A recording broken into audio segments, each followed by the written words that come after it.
Well, good morning, guys, and welcome to the show. Fernando. Welcome to the show, guys. Today we have a car.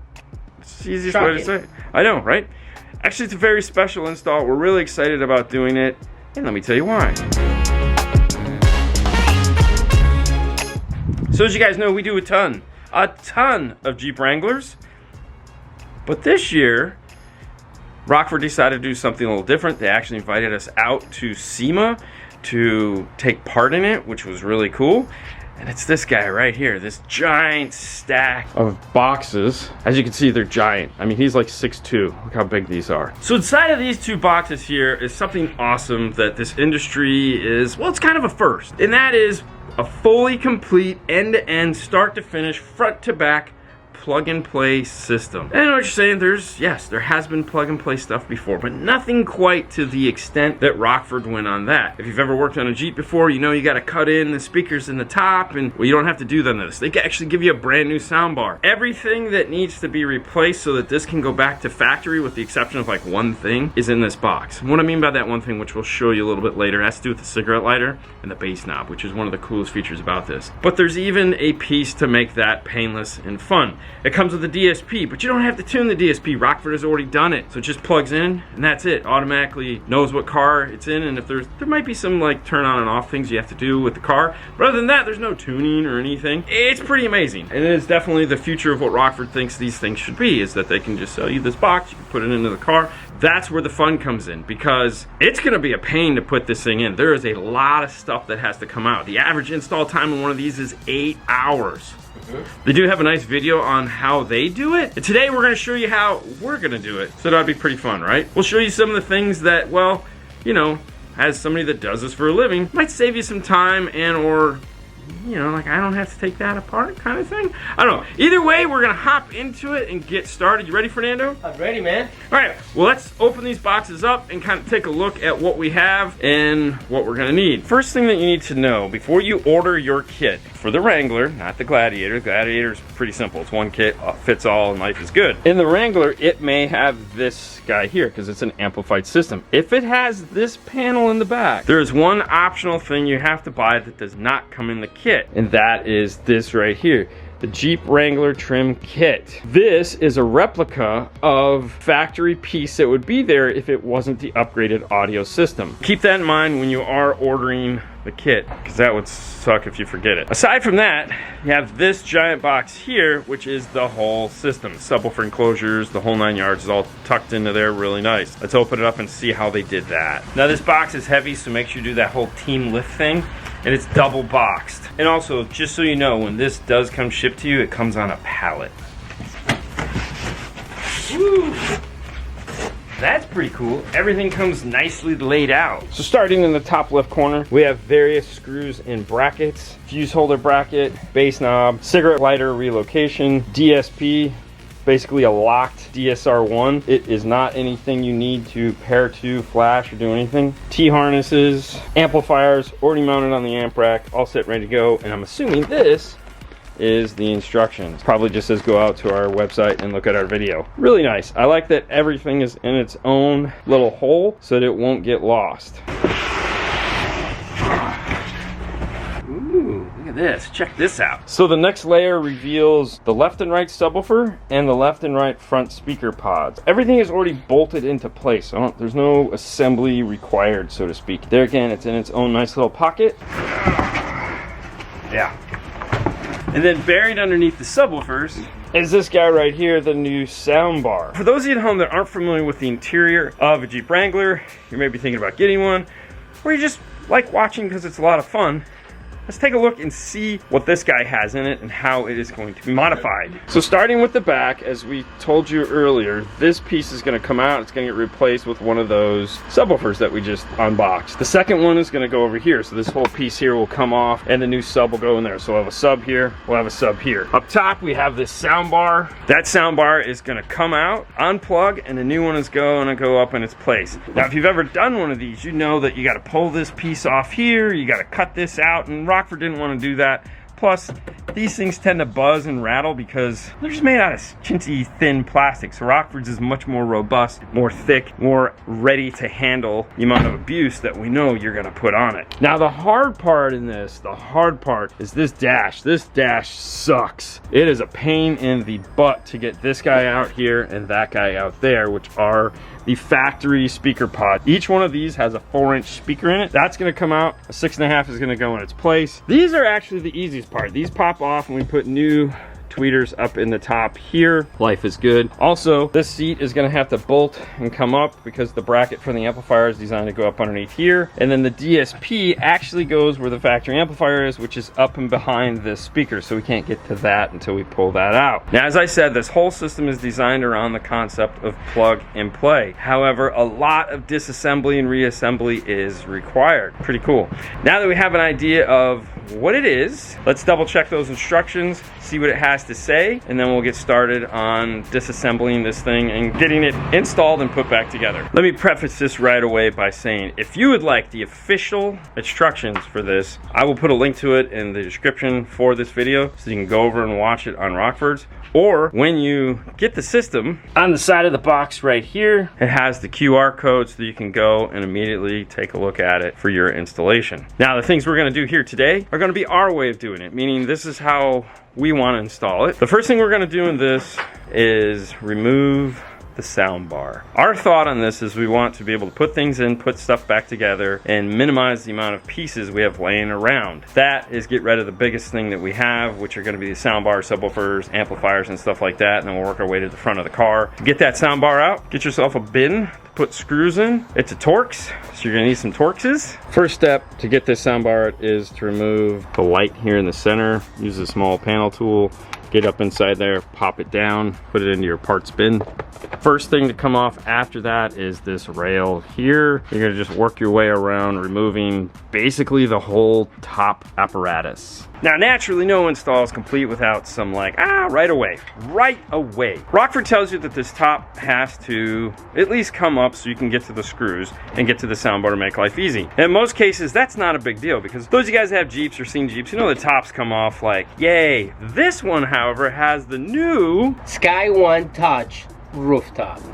And to say that doesn't suck, it's the coolest thing ever. It is. It's so neat. It's like this cool retractable top here. It's awesome. However, it makes this install that much more tricky because these runners, which are basically part of the car, need to come up. And it's not the funnest thing to do. It's actually kind of scary, which, you know, hey, I love that. To get it out is very specific. An Allen key is ideal. This one just happens to be a 5mm. An impact wrench is desired because these things are Loctited in. And as you can see, they're all different. That is important when taking it apart, is to remember which way they go. These are laid out from back of the car to front of the car. So if you get these wrong, well, bad things could happen. These two are the rear, middle, and these two are the front. You see it's shorter. Then there's also these little guys here, which are some Torx that go in the very front. This part of the car, these bolts that are here, they don't need to come out. It's actually two pieces. It's made to come apart separately, thank goodness, because this thing is heavy. They don't need to remove it. We actually just took some of the foam that comes in the box and we've raised it up enough. And the whole purpose for that is there's screws that are here on this side and they're impossible to get to with this sitting on top of it. That means that this has to come up some. It is very nerve-wracking for sure because, like, who uses a 4-inch bolt? And without knowing that, then yeah. So now you guys know that if you have the coolest top ever for a Jeep. The other thing that we're doing, because there's a ton of screws on the right and a ton of screws on the left, is that we're using two bins. So there's a left bin, there's a right bin, and that just makes things a little bit easier to get off. Now, as you can see, Fernando's order removed this bracket here, this bracket here. And the nice thing about the Jeep is that you can see all the screws. It's not like it's a mystery. There's no hidden screws anywhere. When you're looking on here, we've all seen them, those Torx screws that go along here. You're just removing those, then the panels come off. To do that, as you can see, we like to use our cool red pry tool a little bit, just a push. Wiggle it out. What you're looking at that's actually holding it on after you get the screws out is this one metal bracket here, and then in the end it does, you know, wiggle into the A-pillar. And with those off, you can kind of see how it starts to expose what we need to get to, which is these pieces here. This is what it looks like with all the plastic off. There's 6 10mm bolts that you need to remove in order to get this out. And in case you're wondering, like, wow, that was a lot of screws to get to just the soundbar, that's why this has an 8-hour install time. It's not that it's particularly hard, it's just that there is a lot of screws that we're going to be taking out of this thing. We haven't even gotten to the dash yet, which is like 100 times more screws than this. As you can see, it's already just a lot of work. There we go. We got it out. It is not a bazooka. Taking a look at the factory, which is here, this has a 4, this has a 3. This just has a big 6.5, but it's the fit and finish that I know most people are gonna be worried about. Does this look strangely aftermarket? And no, if you look at here, the grill, you look at this grill here, this is a smaller version of this, but it's still the same pattern. So this is still gonna match the front. There's a ton of silver trim throughout the vehicle. So the silver trim works. It is just more robust. As far as weight goes, because you like lift this up and you're like, holy crap, this thing is floating, and this thing is a little heavier. How is this more robust? These speakers are lighter.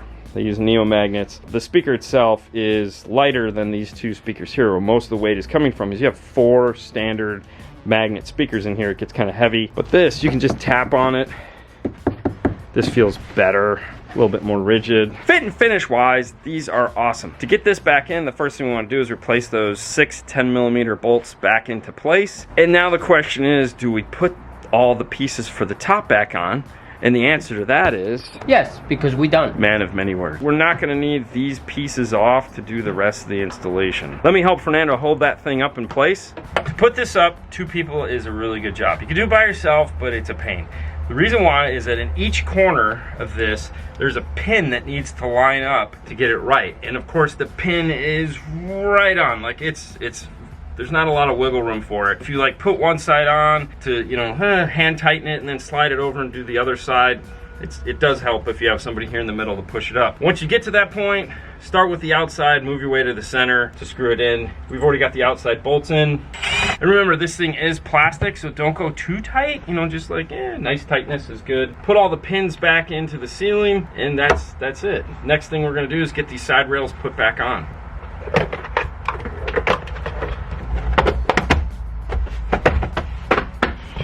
One thing you'll notice too is all along these trim panels, there's usually a long leg that sticks out that goes into a hole to help it line up. So if you're having a hard time getting it to go up, don't force it. Find the hole and just, you know, wiggle it around, pull it down, put a light in there until you get to the hole that it needs to be in. Soundbar's back in, all put back together. All the pieces are done. The top is secured into place. It's as scary to put it back together it is to take it apart, not gonna lie. Like those bolts and like, when you're putting it back together, impact or wrench, whatever you're gonna use, electrical, till it's like about 1/8 of an inch before all the way, and then do the last few twists by hand. It's a fiberglass top. It's screwed into fiberglass. If you go crazy like, you're going to break it. We don't wanna break it. It's very expensive.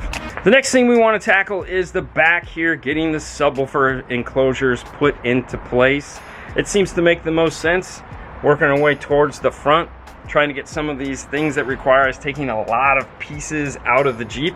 As I've said before, I don't want a lot of stuff laying around. Finishing the soundbar, I don't want that soundbar laying around. I'm not gonna be able to fit this box into the Jeep when we're done. So in the meantime, we're just gonna store it here in this big foam box that they gave us. Let's talk about this back area for a minute. Now, some of you guys out there are gonna have this cool subwoofer here in the back of your Jeep, and some of you guys aren't. Now, if you don't, that's great, because you don't need to buy this replacement panel. The reason for that is we need to take this out to fit ours in. Our piece is only gonna be about this big, and it just isn't gonna look right. This is not gonna be finished and all that fun stuff. But make sure you order that extra piece if you have this. It is basically just a replica of the factory. It's the same thing. So if you can get an awesome deal on one from the factory, go ahead and get it. It doesn't matter. But if you can't, that's why Rockford sells it. And it can be used in any application. Like, for example, it has nothing to do with the fact that we're adding a subwoofer here. It's a standalone piece. So for those who are like, oh, wait a minute, I'm gonna put this big box here and I just don't want that. Well, you can order the Rockford piece to go in here. It's just a factory piece. So it's pretty cool. We'll be stocking it for that reason. Because we do a ton of these. The guy's like, can we just remove this? It's like, yeah, we can. We can just, Rockford makes a replacement panel. It's pretty cool. But now we have to get this out. And similar to doing the overhead, there's going to be way too many steps to get this out. It's a ton of work. Start with the floor, work your way to the sides. Let's get rocking and rolling and get this thing out of here.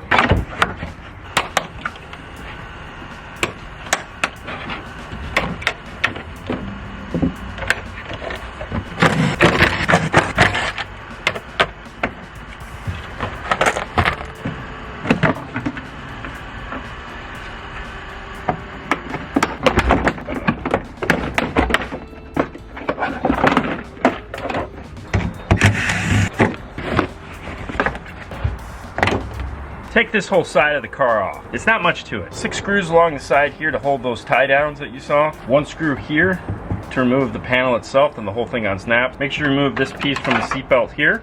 And then there's 2 screws here. This is kind of iffy. You probably don't need to remove these and remove that carpet. Let's take a look at the box and what we're going to be putting back in this place. Now on the passenger side, just so you know, you don't have to do anything. You don't have to take anything off there.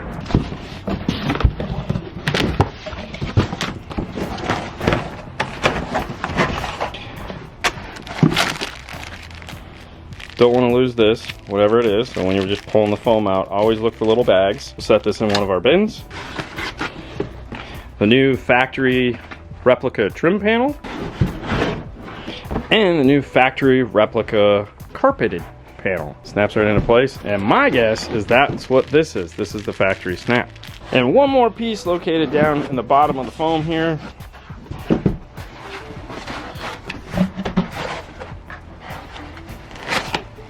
Which is the back piece that goes on the other side of the seat belt. First step is to put that cool little black plastic piece that came in that odd bag, and then the piece of carpet. Move the seat belt out of the way. Next, put the back piece of the seat belt in.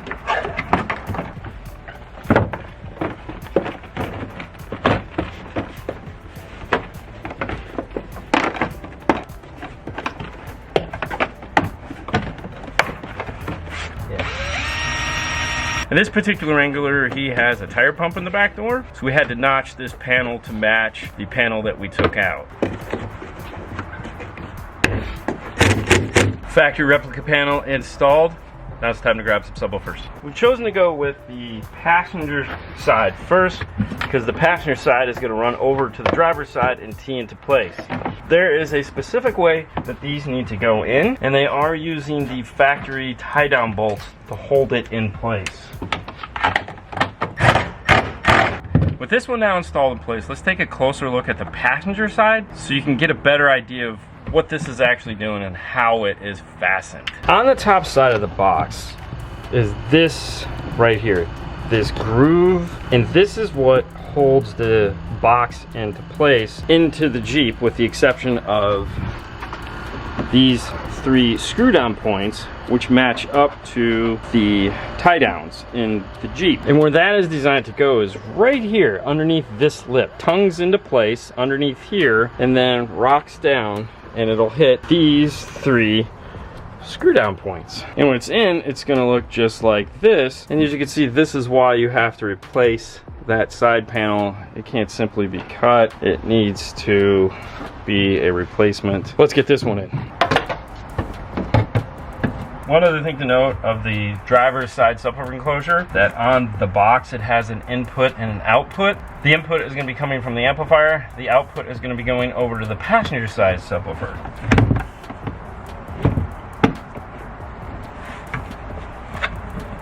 That's it. It just simply just goes into place, which is really nice. On the passenger side, there's a little piece, this little guy right here, that is part of the factory piece that does have to come off of the factory piece. It goes over into the corner.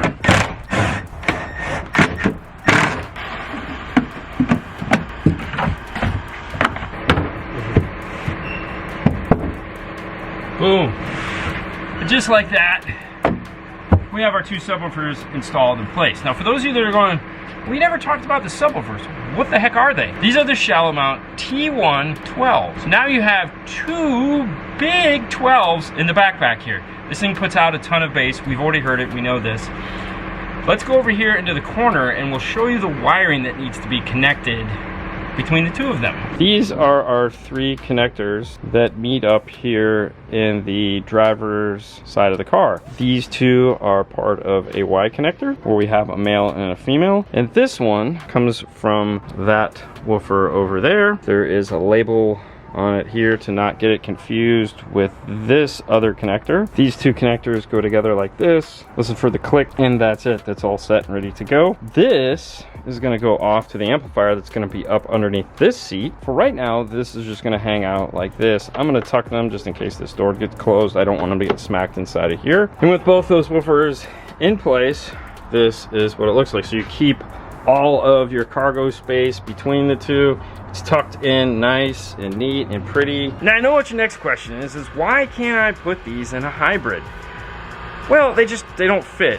Where the battery goes up underneath this seat, it moves the seat location, and these boxes are a little too long. They get in the way. They'd have to be modified, cut, and it's plastic, and it could be messy. That is why it won't fit in the hybrids. It happens. All right, so for the next part of this installation, this is the part that, a lot of work. I know what you're saying, like up until this point, it's not like it's been easy. But this is really where the comes into play, and that is the dash. So this is gonna kind of be like a multitude of steps all in one now that we're at the front of the vehicle. We have to put in the amp, the DSP, and all the speakers in the front side of it. And that's gonna require taking a lot of this dash out of the car, and that's why we're waiting to do this last. Let's hop into the vehicle and I'll kind of show you what we're gonna be doing. We need to get this screen out of the dash. Even though this is a DSR1, if you've ever done one before, and you're like, well, this has an amplified system, it plugs in at the amplifier. Not in this particular case. The reason for that is Rockford made their own harness for this, because whether you have the 8-inch, the 7-inch, the 5-inch screen, amplified, non-amplified, it doesn't matter. This system can go into it. And in order to do that, they needed a universal harness that will work for all of those. This will also work if you have an aftermarket radio in place, like a Stinger or an Alpine or something like that, aftermarket wise. So don't be afraid to install that in one of those. There's a special harness for it. When we get over to that, I'll show you the harness. That means we got to get the radio out, then we also got to get these pods out. It's a lot of work. Let's just kind of work through it all together. Let's just kind of all walk through it together, right, Fernando? Correct. And we will, we'll get there, right? We're always gonna get there. We're always gonna get there. The first thing we're gonna do is get the screen out, start in the middle. Simple enough. This side right here of the air conditioner, this piece right in the center, is what comes out first. Super thin pry tool, get up in there, just enough to get your fingers underneath it. Sounds terrible when you take it apart. One clip for the main air conditioner, second clip for push to start. With that out, 2 screws at the bottom of the screen and 1 screw at the top of the media panel. Grab it on the top, give it a little shaking, and the unit will come free. And now this one, believe it or not, there is a ton of stuff on the back that needs to come off. There's 2 USBs, there's a power window, there's a cigarette lighter. Just work your way through it. It helps if you have one of these cool little panel tool, but a flathead screwdriver will work too. Next, for the screen, grab by the bottom. Just pull it off. On the back, there's an excessive amount of clips. To get my screen out, there's 4 screws. There's also a 5th screw right here, located next to the far passenger side screw, and that is to get this top trim off. Pull that off as well.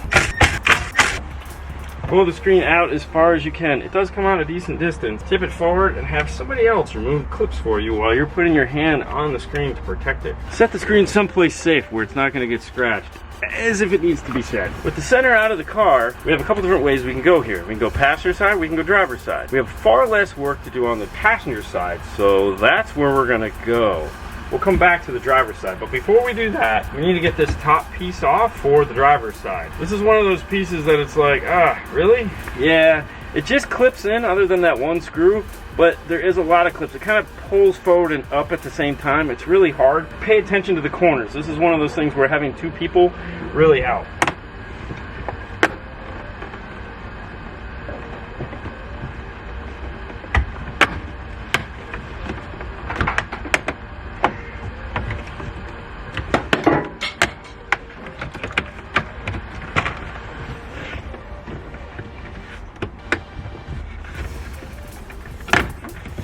You're having way better luck than that. There you go. And this one, Lucky.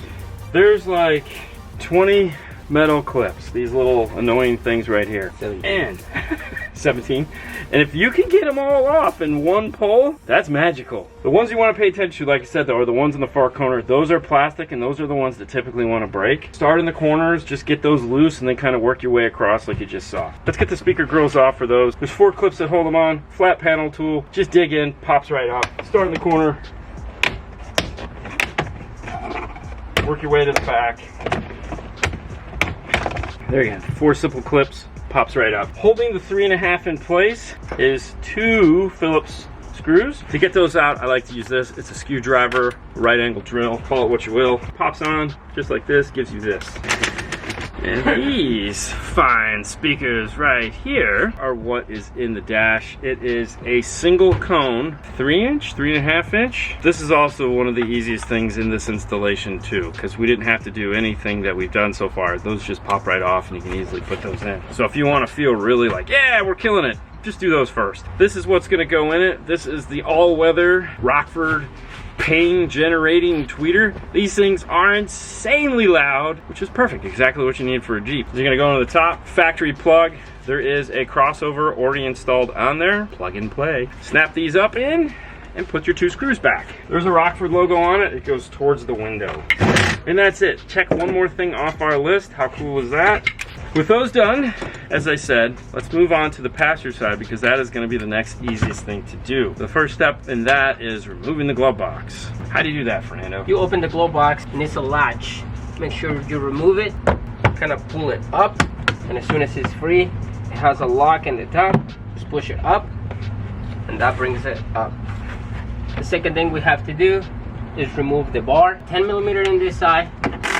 And in the other side, it's another 10mm covered by this panel. You gotta be gentle. Use a thin pry tool. Go around first. So a closer look at it, it has 1 clip only and then 2 little hinges. It's gonna pop out from towards the driver and unhinge to the other 10 behind it. Basically what we're getting at is you do not have to remove the cool Allens. Those are just for beauty. Pull all the 7mm of Phillips screws that you have. You'll find that most of the screws in the front of the vehicle are those 7/Phillips screws. Makes life easy towards the front of the vehicle. Go to the side, grab your pry tool.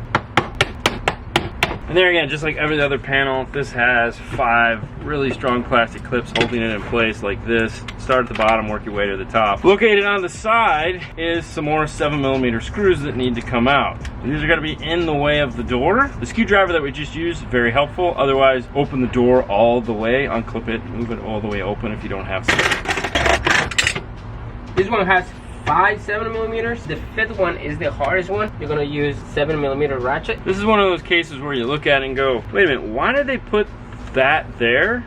And they did. That one right there that you can see is clearly behind the door jamb. Terrible idea. To get the speaker tub out, there is these holes like you see along here. The bottom one, deep down inside that crevice, is the 7 holding this thing. Remove the airbag cover.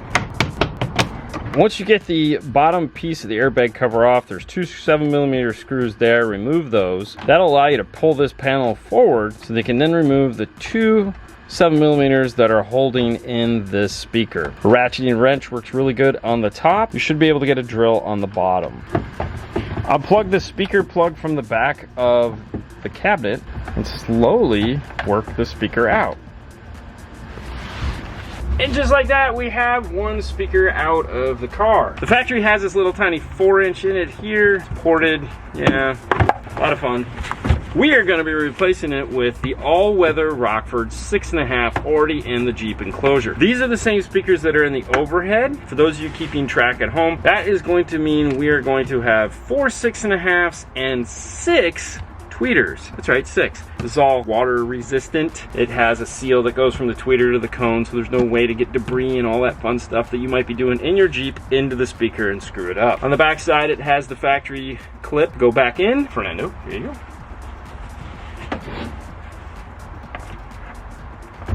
slide it up into place and put it together in reverse order. Now, as far as the hardest thing to do on this side of the car, believe it or not, it's getting that airbag cover off, because those 4 clips in that, they don't want to give up the ghost. They do not want to come off. Go slow, take your time, and in this case, put it together in reverse order. Now, what you've learned from this side of the car is good, because that's going to help you to take the driver's side of the car apart, which is, I'm not going to say way more complicated, it's just a few more steps, because on this side, we need to get to the DSP that's located behind the speaker, and that adds a layer of to it. We're putting the amplifiers underneath this driver's seat right here. The wires are going to run up both the center console and the floor sill on this side. That's a great place to start, is getting the floor sill out of the car. First step in doing that is removing the cover here in the corner for the door wiring. When you get the cover off, remove the door wiring also. There's a red safety clip on it that needs to slide over, then the white bracket will come up. In the way of what we need to do are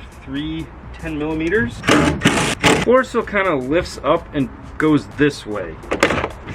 The typical Jeep fashion fights you the whole way, but these are those clips I was talking about, here and here, all along there. Just like on the passenger side, remove this side panel here. Tip the steering wheel down. Your gauge cluster across the top is 4 screws. Remove them. Underneath the steering wheel, lift it back up, the knee buster. This is gonna pop off. There is a bunch of 7 millimeters along here. They all need to come out. Yep. There you go. Once you get all the screws out, unclip the top of the knee buster, this beauty ring that goes around the steering wheel. That'll allow you to get this guy out of the way. That frees up 2 screws over here next to the air vent. And then down here in the bottom, there's one more oddly placed screw. It too is a 7. With that done, pull that down, and then there's one more screw located up behind the steering wheel cover here. On the light switch here, there's going to be a clip that has a little red thing on it. Slide the red thing towards the back of the clip, and then you can push it closed, and then it'll slide out. And that gets us a pretty good look at the speaker, which is nice. There's one screw located up here behind the antenna. And now, as you see, you're like, oh, hey, that's great. It's floating free, and you'd hope it would come out. It's not going to. This bar here needs to be dropped down out of the way so that we can lower this for this guy here to clear. It's an 8 millimeter along with some 10s. That should allow this to come down some. Pull down on the bar, and the speaker will come out. On the back side of this is a module. 7 millimeters will get it out. Now, if you're done and your car does not start, and you're like, what the heck? It's this module here. That's it, this guy comes out. Now we'll just fish this module out of the way for right now, let it hang down. And that is gonna take us to this big silver panel. With the speaker out of the way, that allows us to get to this silver bracket right here. This silver bracket right here is the factory amplifier, and we need to pull it out. To get this panel out, there's 3 8 millimeter bolts. One here, one behind the harness, and one located here on the bottom. Unclip this annoying piece, and then you can pull the amplifier forward.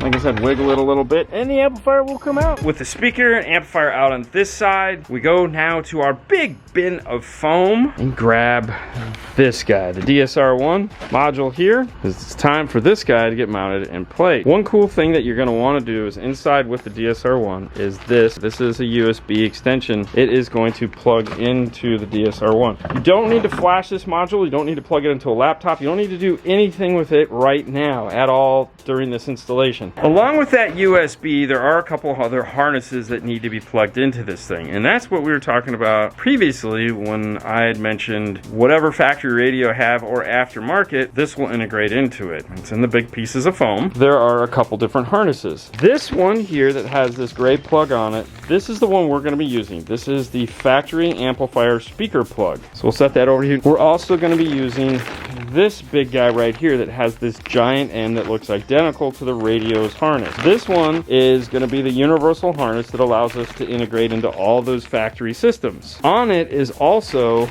some speaker wire ends, because if it is the non-amplified stereo, you're going to be getting your speaker wires from behind the radio. The third harness in here is this one. This is the universal harness. It's the one with the RCAs on it. This would be if you're going to be using an aftermarket radio of some kind, you'll need this. So we'll give this back to him in case he decides to change out the factory radio at some point. There's one more harness over here, which is this guy, which is the subwoofer level controller. This needs to be plugged in now too, which will set over here onto that. And that is going to be for this knob located right here, which we'll talk about when we get to this part. Let's hop back into the vehicle and get this factory harness plugged in, because we need to route these wires over to where the DSR1 is before we mount the DSR1 in place. So when you pull this apart, there's 3 pigtails that come off of it that you need to deal with. The first one is this little guy here that has a black end and a white end. This is the data bus wires that are going to go up behind the glove box, which we'll show you a tight shot of that in a second. Next is going to be this guy, the thicker of the one that has the most wiring. This is for the DSR1. This one needs to go over there. The second one is the speaker wires, which in this application we will not be using, but if you were doing the non-amplified, you would need. These can be tucked in our dash. We don't need to run those. And of course you have a male and a female end for the power connector. I just like to clip it in for right now just so I know where it needs to be. And then I'll run those down up to behind the glove box. There's a big metal brace in this dash. Try to stay away from it if you can. These wires do have flexible loom over them to prevent any damage, but you're never too sure. You just want to be careful. Come on over into the glove box. I'll show you where we're going to plug that in. In the glove box, you see these 2 things. There's a green bin and a white bin. The white bin has green, the green bin has white. On the end here, you'll notice it has white. That means that this is going to get plugged into there, just like that. Now you go, why does it have this black one on here? The reason why the black one is on there is that if for some reason all of these green bins are full, you can unplug one here, plug it into this, plug this into that one. That way you always have a place to plug it in. Do not plug it into the white bin with green. It's a totally different interface. We don't need that. Make sure you zip tie this thing into place. And just in case you were wondering, yes, it does come with zip ties so that you can do that. Doing the same thing that we did for that side, we need to run this wire over to here. I would love to say this is super simple, but it's kind of clumsy. While you're running the power harness for the DSR1, it only makes sense to run the base knob wire, which is going to end up in the same place. For this, we'll just zip tie up this speaker wire out of the way, tuck it up behind the radio. Before I plug in the DSR1, I like to unplug it from the radio like I had it plugged in before. Next, I'm going to take the gray speaker plug that I had, plug that into my harnesses down here. And at this part, we have way more apart than I really want to have apart, because I would love for the radio to go back into the dash at this point, which we could, but we're not going to yet because we still need to put this top cover on. There is one more harness that needs to plug into the DSR1, and that is the signal output off to the amplifiers underneath the seat, which means at this point it is time to remove the seat so that we can get the amplifier set in place and our wires ran in the directions they need to go. To do that, we need a giant seatbelt torque. This is a T50, and I'm going to tell you right now, these bolts on a Jeep are the worst. If you don't have an impact wrench, you're just going to be doing it by hand. Just go slow, not like you're going to have a choice, and yeah, you're going to wish you had your Wheaties for breakfast.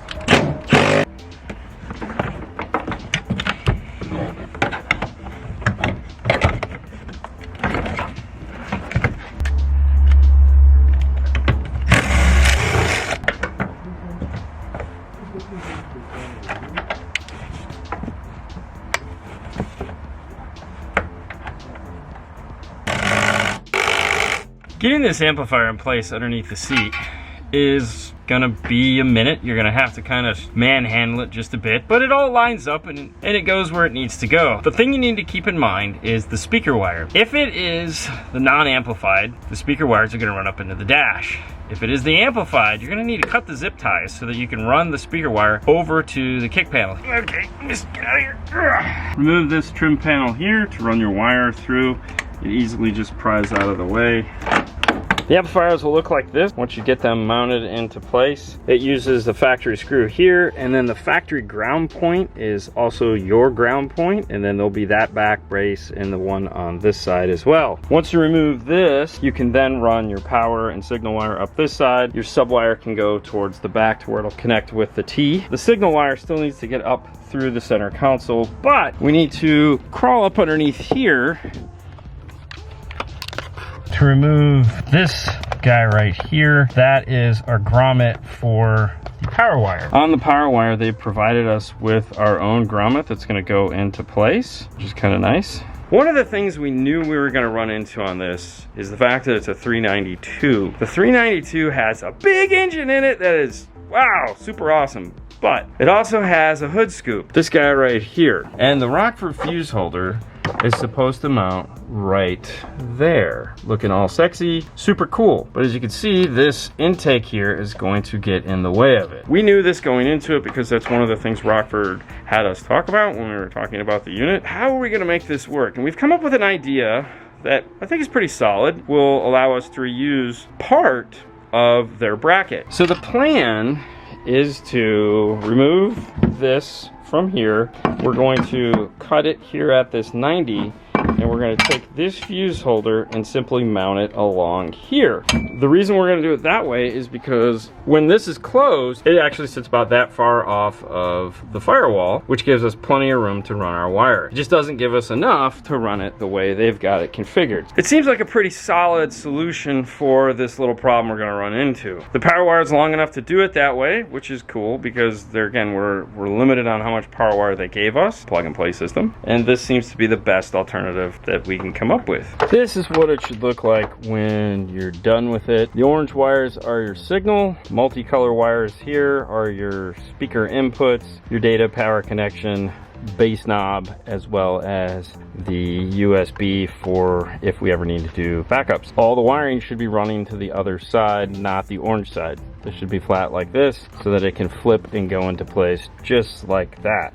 And once you have it tucked into where it needs to go, replace those 3 8mm screws that you took out. Now, if you don't have the amplified version, there are 3 black 8mm screws in the screw bin that it came with, so that you can add this in. You don't have to go hunt for your own screws.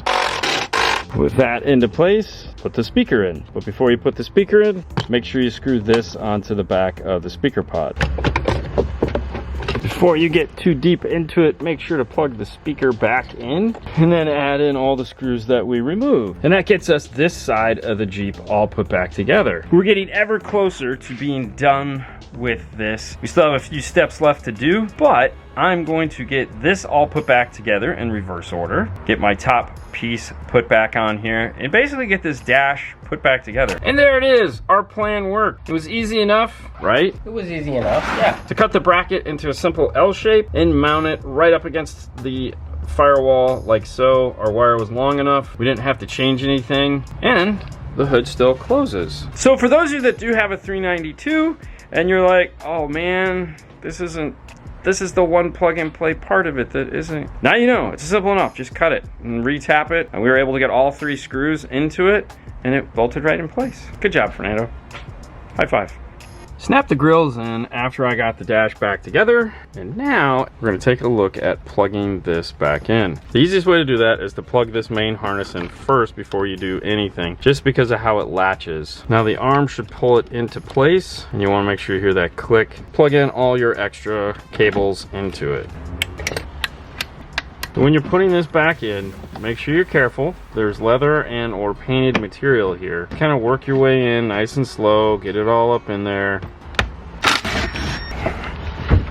Snap the trim bezel back on, place the 2 screws, and we are so close now that it almost hurts. Smells like so good.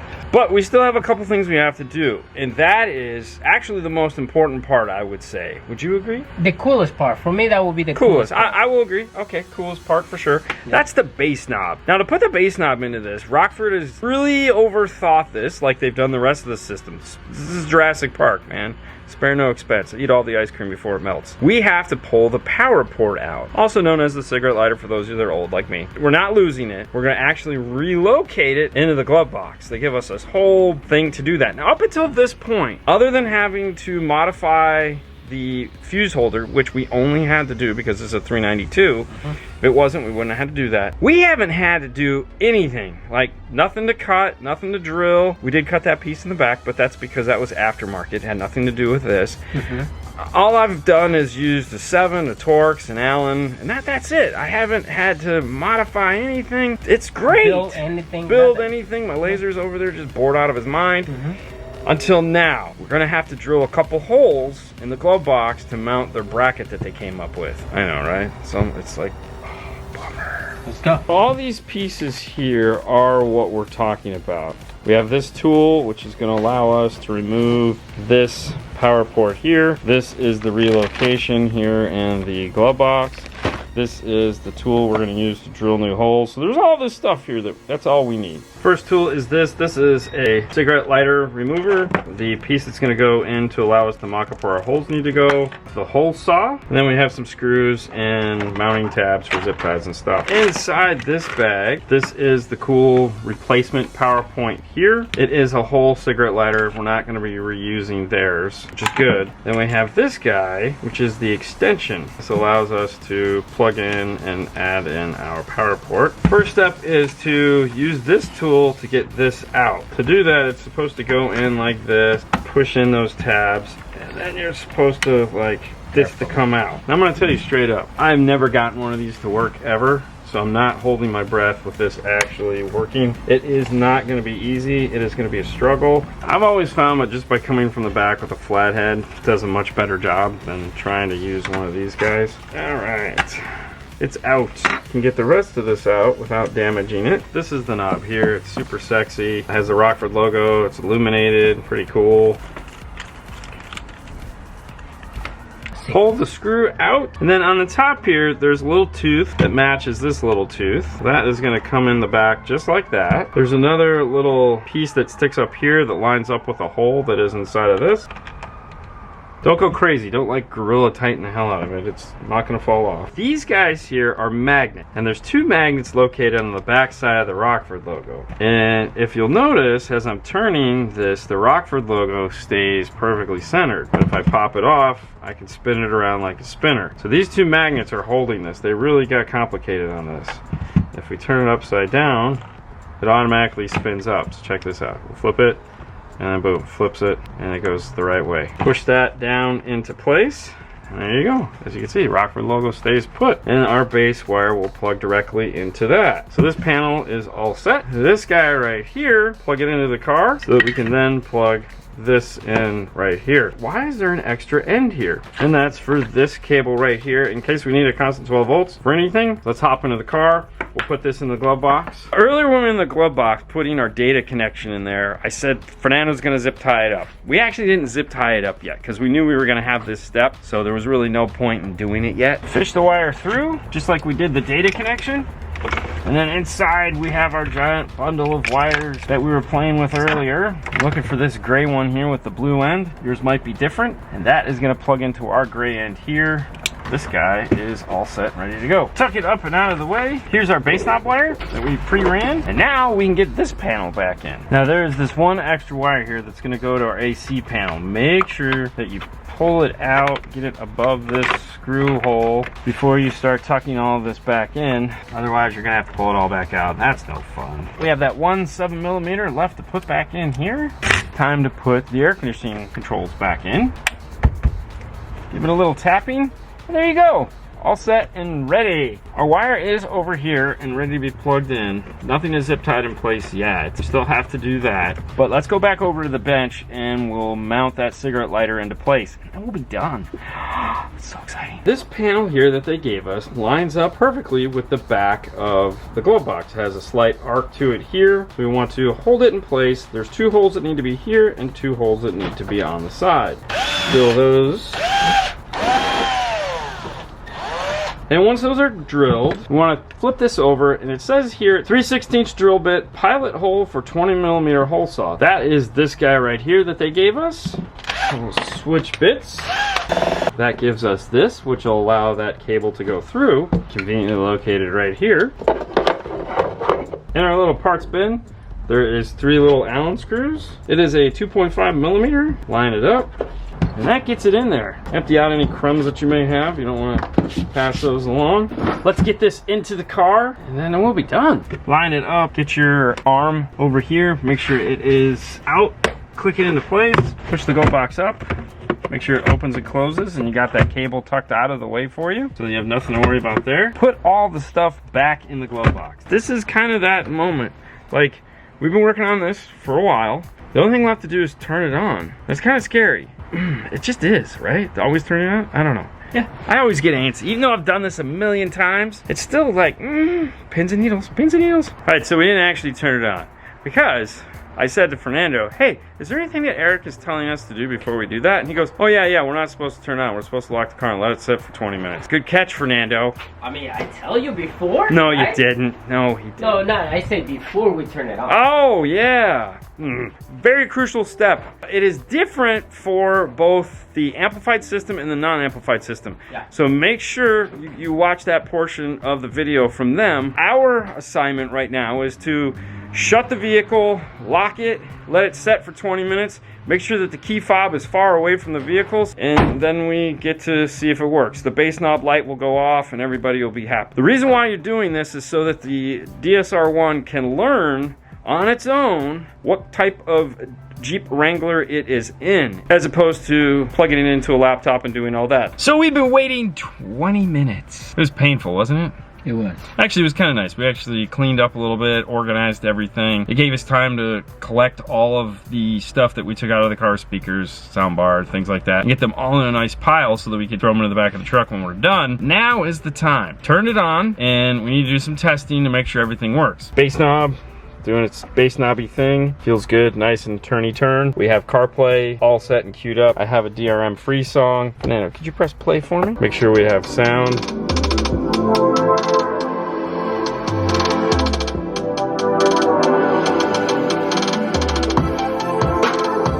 At this point, if you have no sound or it sounds weird, like the sound is just coming from the rear or something weird is going on, that means the DSR-1 didn't learn what was going on, especially in a non-amplified system. In an amplified system, if you have sound, you're golden. It's gonna work, especially if the sound goes up and down, which clearly it does. So it learned it's good. Now let's get the bass.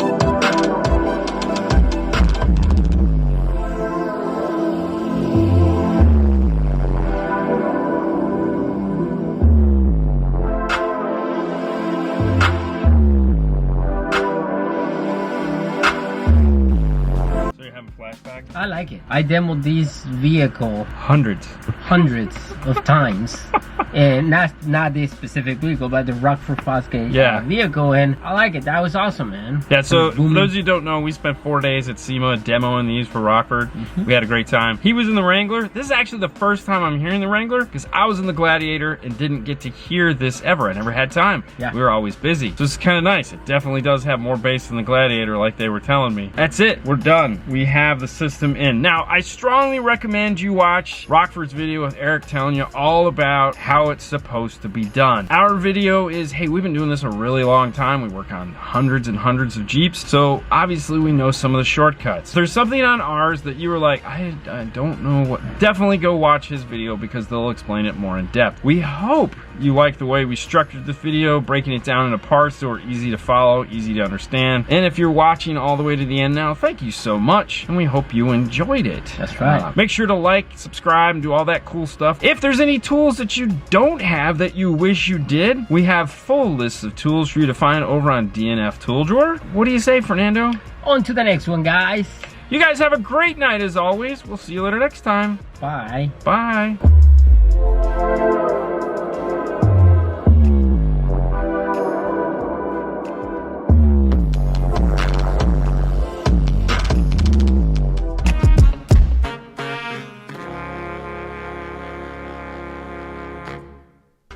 Somebody's gonna be like, oh my god, you clipped the microphone. Yeah, I know, we were trying to.